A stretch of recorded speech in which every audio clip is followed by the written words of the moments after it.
guys, welcome back to my channel Sweetie Simple Lifestyle. Good afternoon all of you. তো যারা যারা আমার recipe video দেখো ইউটিউবে বা আমার ফেসবুক পেজে, তো তারা তো মানে আমার অনেকেই মানে রেসিপি ভিডিও দেখেছো বা আমি তোমাদের সঙ্গে শেয়ার করেছি। কিন্তু মানে একটা রেসিপি ভিডিও যেটা তোমরা এখন পর্যন্ত দেখোনি, কোথাও দেখোনি, মানে আমার ইউটিউব চ্যানেলেও দেখোনি, তারপরে আমার ফেসবুক পেজেও দেখোনি। তো ভাবলাম যে সব কিছুই যখন তোমাদের সঙ্গে সব রেসিপি যখন শেয়ার করছি, তো আজকে ভাবলাম যে মানে এটাও তোমাদের সঙ্গে শেয়ার করব। তো চলে এলাম, ঠিক আছে। আর আজকে প্রায় অনেক দিন হয়ে যাচ্ছে তেমনভাবে কোনো রেসিপি ভিডিও শেয়ার করতে পারছি না, তো ভাবলাম আজকে চলো একটা রেসিপি ভিডিও শেয়ার করা যাক। তো এই চলে এলাম আর কি। তো আজকে বানাবো হচ্ছে চিকেন, ঠিক আছে। তো আমি যেভাবে চিকেন বানাই আর কি, অনেকেই অনেক রকমের চিকেন বানায়, অনেক ধরনের চিকেন বানানো যায়। তো আমি যেভাবে বানাই তোমাদের সঙ্গে সেটাই শেয়ার করব। তো চলো তোমরা ভিডিওটা দেখতে থাকো। আর যারা যারা আমার ফেসবুক পেজ থেকে দেখছো তারা অবশ্যই আমার ফেসবুক পেজটাকে ফলো করে দিও। আর যারা যারা আমার ইউটিউব চ্যানেলে দেখছো তারা অবশ্যই আমাকে ইউটিউব চ্যানেল সাবস্ক্রাইব করে পাশে দেবো, ঠিক আছে। তো চলো ভিডিওটা শেয়ার। আমি আজকে আর ভয়েস ক্লিপ অ্যাড করবো না, আমি মানে পেছন থেকে ক্যামেরা দিয়েই আমি মানে আর কি ভয়েসগুলো দিচ্ছি। সো এই যে দেখতে পাচ্ছি এখানে আলু আর হাফ করে পেঁয়াজ কেটে রেখে দিয়েছি, আর এখানে চিকেন ধুয়ে পরিষ্কার করে রেখে দিয়েছি। তো আলু আর এই যে হাফ করে রাখা পেঁয়াজগুলো দিয়ে আমি নুন, লঙ্কা, হলুদ গুঁড়ো, জিরে গুঁড়ো, তেজপাতা দিয়ে ভালো করে ম্যারিনেট করে প্রায় 10-15 মিনিট রেখে দেবো, ঠিক আছে। তাতে করে মানে চিকেনটা ভালো করে মশলা ভেতরে ঢুকবে। যত ভালো করে ম্যারিনেট হবে মানে ততই খেতে ভালো লাগবে। আর এখানটায় দেখতে পাচ্ছ আমি পেঁয়াজ মানে অর্ধেক করে রেখেছি, আর হাফ নিয়েছি আদা আর রসুন। তো এটা আমি গ্রাইন্ডারে পেস্ট করে নেবো, ঠিক আছে। আর আরেকটা জিনিস গাইস তোমাদেরকে শেয়ার করি, এই যে দেখতে পাচ্ছ এখানে অনেকটাই চিকেনের মানে আমি রেখেছি তোমাদের সঙ্গে শেয়ার করবো বলে, এখানে চিকেনের অনেকটাই দেখতে পাচ্ছ চর্বি যেগুলো থাকে ওইগুলো আমি সব ফেলে দিয়েছি। মানে এতভাবে চিকেনকে আমি খুঁটে খুঁটে পরিষ্কার করেছি, তোমরা দেখতেই বুঝতে পারছো যে এখানে চিকেনের গায়ে কিচ্ছু নেই, ঠিক আছে। আমি একবার না দুবার না 3-4 বার করে 3-4 বার কি আরও বেশি হবে, 20 বার হবে আমি মানে ধুয়েছি, ঠিক আছে। কিচ্ছু রাখিনি গায়ের মধ্যে।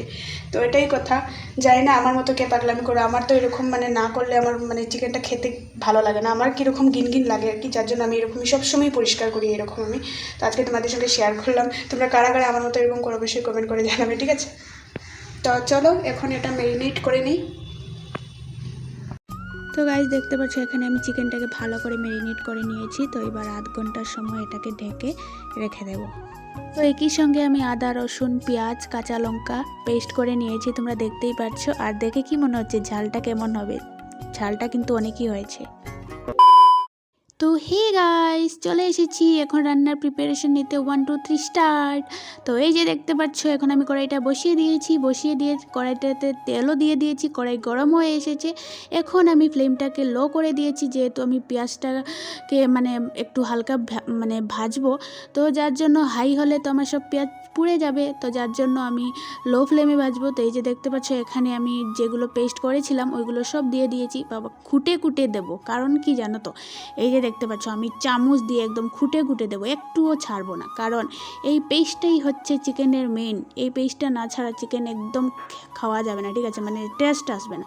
তো যার জন্য এই চিকেনের পেস্টটাই হচ্ছে মেন। আমি একদম খুঁটে খুঁটে সব দিয়ে দিয়েছি। এই যে দেখতে পাচ্ছি আমি কীভাবে নাড়াচাড়া করছি, বাবা হাতাটা পড়ে যাবে, আমিও পড়ে যাব, কিন্তু নাড়ানো ছাড়বো না বাবা। এই যে দেখতে পাচ্ছ এই করে করে আমি পেঁয়াজটাকে মানে লাল লাল করে ভাজবো। তো এই যে দেখতে পাচ্ছ আমি কীভাবে ভাজছি। তো এই যে ফাইনালি আমার পেঁয়াজটা ভাজা কমপ্লিট। সো এখন আমি ম্যারিনেট করে রাখা চিকেনটা ছেড়ে দেব। এখন মনে হচ্ছে যে না, চিকেনটাকে ভালো করে একটু চিকেনের গায়ে একটু লেপ দেওয়া যাক, ঠিক আছে। তো আমি এই যে দেখতে পাচ্ছ চিকেনের গায়ে ভালো করে এই মশলাটাকে মানে ঢুকিয়ে দিচ্ছিলাম, না হলে তো খেতে টেস্ট হবে না। এবার আমি গাইজ একটা কথা, আমার ঢাকনাটা খুঁজে পাচ্ছিলাম না, ঠিক আছে, যার জন্য আমি থালাই নিয়ে নিয়েছি, বলেছি যে না তাও খেতে হবে।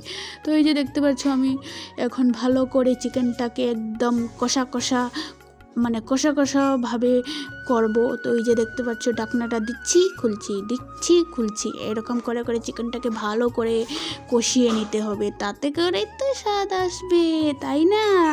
তো এই যে দেখতে পাচ্ছ আর কি হয়েছে তো গাইস জানো, আজকে এই কড়াইয়ে রান্না করছি, কারণ হচ্ছে তোমরা অনেকেই বলবে যে ওর ঘরে বোধহয় কড়াই নেই, ঠিক আছে, শুধু একই কড়াইতে রান্না করে, যার জন্য ভাবলাম চলো আজকে এই কড়াইতে রান্না করেই যেতে পারে।